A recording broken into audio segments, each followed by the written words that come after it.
Hi viewers, ఈరోజు మనం ఆలుగడ్డ బజ్జీ ఎలా చేసుకోవాలో చూద్దాము. ముందుగానే మేము అర్ధ కిలో శనగపిండి తెచ్చుకొని దాన్ని జల్లెడ పట్టుకున్నాము. దానిలో తగినంత ఉప్పు వేసుకున్నాము. అలాగే ఒక చెంచా ఓమా, 2 చిటికలంతా తినే సోడా వేసుకున్నామండి. ఇలా నీళ్లు పోసుకుంటా అన్నీ కలుపుకోవాలి. ఇలా మిశ్రమాన్ని కలుపుకుంటూ ఉండాలి. మేము ముందుగానే ఆలుగడ్డను చిన్న చిన్న ముక్కలుగా కోసుకున్నామండి. ఇప్పుడు ఈ ఆలుగడ్డ ముక్కలను మనము ముందుగానే తయారు చేసుకున్న ఈ శనగపిండి మిశ్రమంలో ఇలా ముంచుకోవాలండి. ఇలా ఆలుగడ్డను శనగపిండిలో ముంచుకొని తీసి వేగుతున్న నూనెలో వేసుకోవాలండి. శనగపిండిలో ముంచుకొని ఆయిల్లో వేసుకొని గొలించు.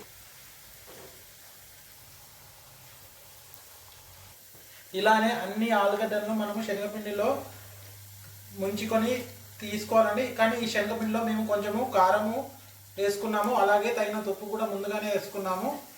ఇలానే అన్ని ఆలుగడ్డ బజ్జీలను కోసుకున్న ఆలుగడ్డ ముక్కలను శనగపిండిలో ముంచుకొని తీసి వేగే ఆయిల్లో వేసుకోవాలండి. ఇలా ఒక సైడు గోలిన తర్వాత ఇంకో సైడు మలుపుకోవాలండి. ఇలా జల్లిగడ్డతోటి అటు ఇటు మలుపుకోవాలి. ఇలా ఇది గోల్డెన్ బ్రౌన్ కలర్లో వచ్చేదాకా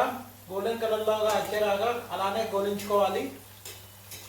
ఇలా కాలిన తర్వాత మనము తీసుకొని ఇలా అన్ని గోలిన తర్వాత తీసుకొని ఒక ప్లేట్లో వేసుకోవాలండి.